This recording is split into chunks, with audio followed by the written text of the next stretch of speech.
for the first time in 45 years, the U.S. Treasuries now have a higher downside volatility than gold. And when you think about Tier 1, when you think about the fact that the central banks have been using the Western suppression of the gold market to accumulate gold, when you think about interest rates still rising, the moral of the story is that we now have an environment where treasuries are considered more volatile than gold. And these central banks are shedding U.S. treasuries in favor of gold, which is now Tier 1, just like U.S. treasuries are. U.S. treasuries play a vital role in the global financial systems. Both institutional and retail investors consider the U.S. Treasury market as the safest and most liquid in the world, and Treasury yields act as the risk-free rate against which all other assets are measured. However, Treasuries have been at the center of some pretty big financial events in recent years that have brought increased volatility to a typical risk-free market. There was the March 2020 sell-off, when financial markets experienced stress from the onset of the pandemic, and Treasury prices, which typically increase during such times, dropped precipitously. The Treasury market was again at the center of a big financial event earlier this year with the collapse of Silicon Valley Bank and the subsequent crisis that swept through the U.S. banking industry. Through both events, the Federal Reserve had to step in to support the market, and now there's a lot of concern over who will buy all these bonds as the U.S. Treasury ramps up its borrowing. In his latest interview with Liberty and Finance, Miles Franklin President Andy Schectman discusses the increasing volatility in U.S. Treasuries and how they compare with precious metals like gold and silver. According to the renowned analyst and bullion dealer, gold is now a Tier 1 and on the same level as U.S. dollars and Treasuries. Andy says we are witnessing a poignant moment, a dynamic shift that could permanently change how investors around the world think about gold. As the chaos and uncertainties in the Treasury market increases, Andy says we could gradually see money managers and other investors incorporate more gold in their 60-40 portfolios. While speaking about silver, the Miles Franklin president mentions a recent report from the Geological Division of the U.S. government, which is predicting that by 2028, the Earth will have completely run out of economically mineable silver reserves.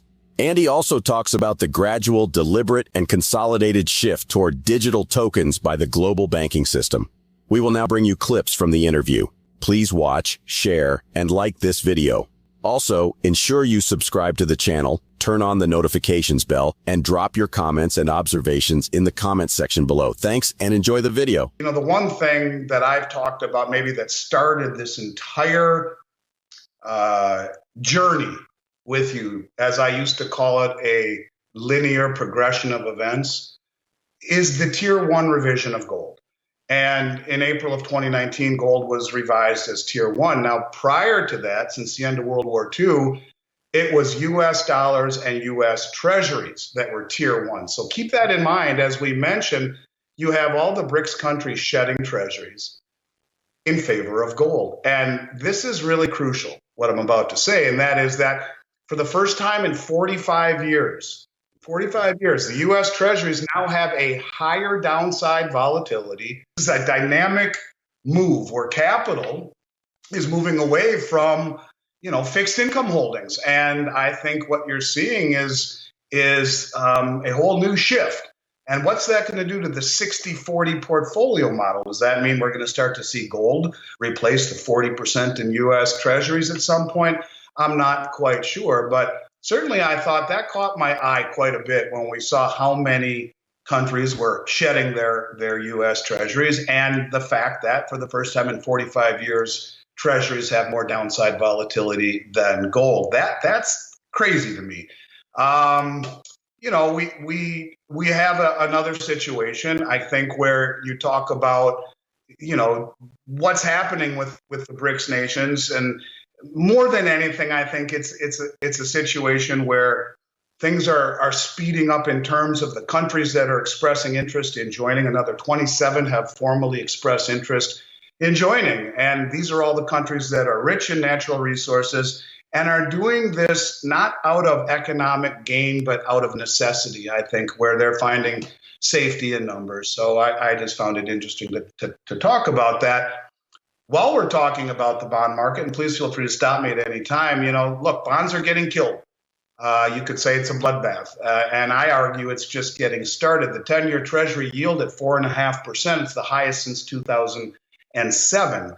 So rates are really, really rising fast. They continue to rise in a methodical fashion, putting greater and greater and greater and greater strain on the system, in particular the banks, which leads me to the first bank I'd like to talk about today, and that is Citibank. I don't know how many people know this, but Citibank just launched a new digital token service using blockchain to offer digital asset solutions for its institutional clients. And the new service is called Citi Token Services. They're converting clients' deposits into digital tokens that can be used for instant cross-border payments. And it's interesting, if you read the article, they mention well-established regulatory frameworks over and over and over again. Makes you wonder, this fine line between conspiracy and reality. Did they allow the Wild West? Did they know that you would have companies, what was the name of the company? Sam Bankman-Fried, what was his company? Whatever the name of it is. The point of it is, did they allow this to happen? Did they allow a situation where they knew there would be fraud, where they knew there would be unregulated misbehaving, and in order to allow the government to step in and say, well, here is our regulated form of this, and this is much better? And the point I'm getting at is that you have a major bank that is moving one step closer to a central bank digital currency. This is a situation where this is a private managed blockchain by Citibank, but it is the beginning. Gone were the days when talks of banks enforcing digital tokens on customers were considered conspiracy theories. Now, they are playing out before our very eyes. And this is only the beginning. In Australia, for example, banks are talking about completely foregoing cash transactions for fully digital systems. Earlier this month, Macquarie Bank told its customers it will no longer process checks, accept cash deposits, or permit cash withdrawals from its branches from November 2024. The bank said it is transitioning to completely digital payments. Several large Australian banks have also limited or completely canceled cash transactions in certain banks. No more cash transactions, except from ATMs, which are also disappearing at an alarming rate. The global elitist endgame is still clearly in sight. We are going to see more gradual shifts toward digital payment systems until the world is fully digital and one of our worst fears turn into reality. During the interview, Andy also shares an interesting silver fact from the U.S. Geological Survey. I found an interesting article. We may have talked about it before. It keeps popping up, and it is estimated by a branch of the U.S. government, the Geological Survey Division of the U.S. government, who has come out again and said that they estimate by 2028 the Earth will have completely run out of economically mineable silver reserves. Now, that doesn't mean that they're not going to explore. These are known reserves, and they say by 2028, that's what's going to happen. And that includes Mexico and Peru and the countries that are known for having so much silver. And with the price being so low for so long, the exploration side of mining for silver has really gotten hammered. And so how close are we to that moment? I listened to a very interesting interview the other day about why silver hasn't gone higher. And it kind of resembles what I have said, that the big money is using the suppression of the Western markets in order to accumulate as much as they possibly can. And once they've accumulated it all, and once no one will sell them anything at these absurd prices, you will see the price take off. And the analogy the gentleman made was that when you see new houses being built in an area, your house doesn't go up in value until all of those houses are filled and sold and filled with people. Then your house in that neighborhood goes up as well. And the same thing could be true here, where you talk about the very powerful elite want to sucker as many people as they can into letting go, giving up, capitulating, letting go of their silver at ridiculous prices. And I think that's exactly right. I think that's exactly what they are doing. They are using the suppression